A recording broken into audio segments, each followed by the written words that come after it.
A beautiful sight, we're happy tonight, walking in a winter wonderland. Gone away is the bluebird, here to stay is the new bird. He sings a love song as we go along, walking in a winter wonderland. Oh, hey, hi! We're just singing along with my friend Joey here on Mara's Kitchen. Today, he's going to help me make zucchini bread. So let's head up to the kitchen. So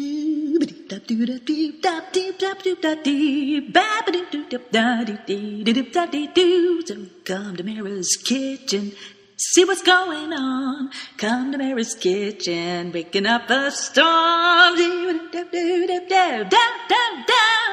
Come to Mara's Kitchen, we got it going on.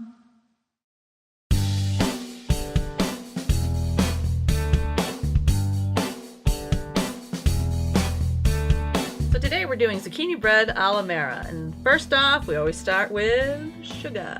Let's go get it. The normal recipe calls for 2 cups of sugar, but as you know me now, I put 1 cup of sugar and I've got brown sugar.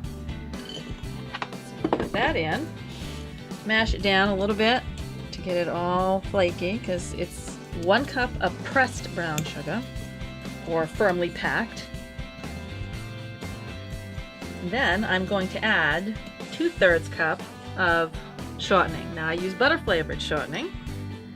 I just like the flavor better. There you go. That's exactly how you want it. Okay. Next thing, I'm going to add our 4 eggs, and then we'll add 3 cups of shredded zucchini. So for this recipe, you want to pick up about 4 zucchinis, about this size, about medium size, or 1 gargantuan one. I've done that before. But I cut the top off, and we just grate.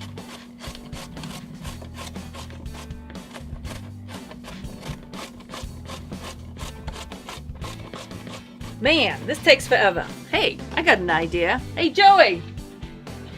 Why don't you finish grating this while I crack the eggs? Sounds good. Cracking 4 eggs that we're going to blend in together.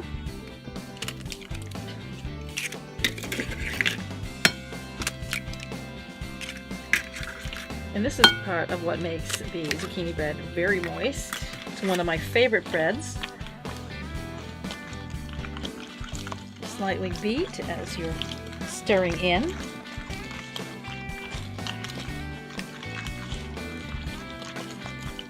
Now you can also use regular granulated sugar if you prefer. I think brown sugar adds a nice taste to it and a nice color. Yeah. And after we stir this all together, we're going to add the zucchini, and then we'll add some water, about 2/3 cup.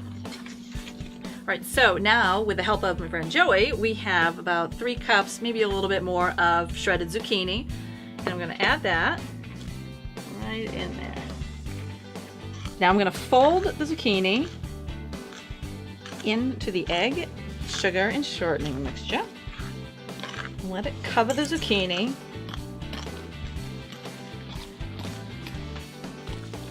It'll be a nice, moist, quick bread. And I add the zucchini at this point because if I added the water before this, I think it's too runny. So I like to have a little bit of thickness while I add 2/3 cup of water. Because as you could probably see, it does add a lot of extra liquid. And that's okay. This is exactly what you want it to look like. Time to put the vanilla in. Adding the vanilla, 2 teaspoons, or a little bit more for me.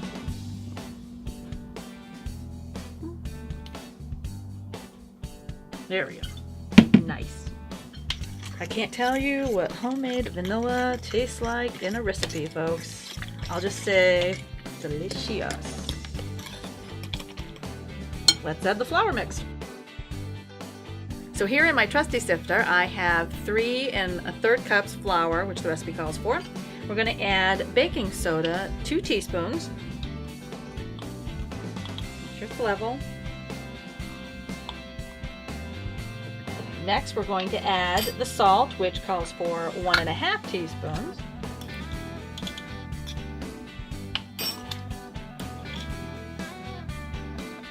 And last but not least, the baking powder, just ½ teaspoon of this. And don't forget, 2 teaspoons of cinnamon. You can add cloves if you want, about ¼ teaspoon, but today we're just doing cinnamon. Sift, sift, sift. Oh, that kind of looks like cinnamon covered snow.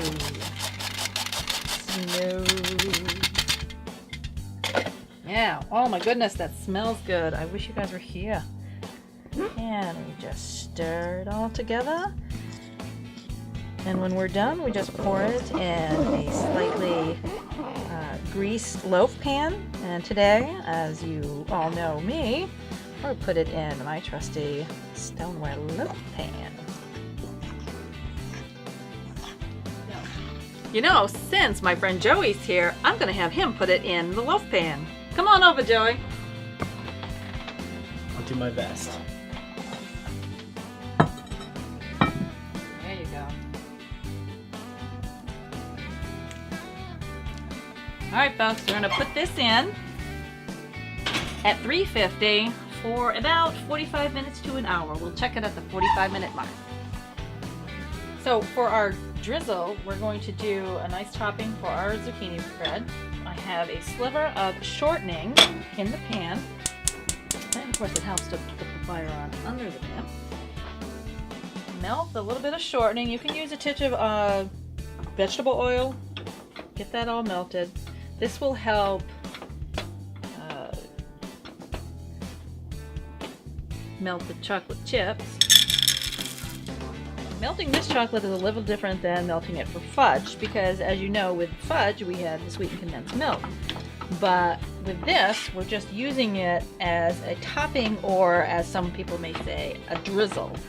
So you do need a little bit of oil or shortening to make it so it's nice and smooth as it melts. So when we do drizzle it, it'll be more, a little bit more liquidy, if you will, for lack of a better word. Don't overcook it. As soon as you don't have any lumps, then shut the heat right off. Because the pan will hold the heat a little bit until you're ready to actually drizzle. There we go.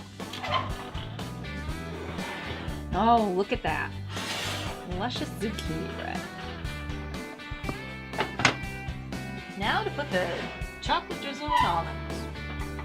Now it's time for the chocolate drizzle, and I'm going to employ my friend Joey's help putting the almonds on the top. Okay. There you go. Just sprinkle that right on. Well, you know what I mean.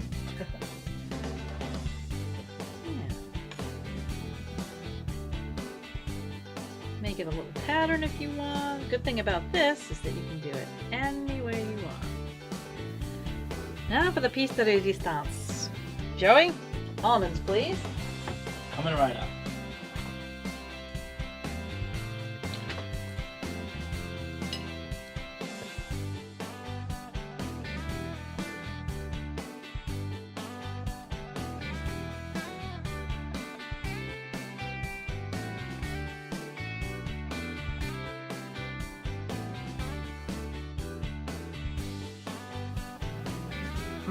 Not bad. What do you think, Joey?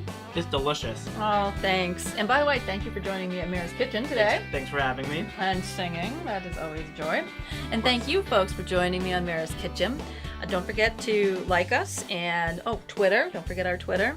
And watch out, because pretty soon we're going to have a video coming up about our Kickstarter program. A little fundraising we're going to do for Mira's Kitchen. And in the meantime, enjoy. Ready, Joey? Ready.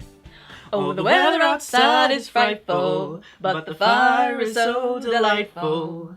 And since we know a place to go, let it snow, let it snow, let it snow.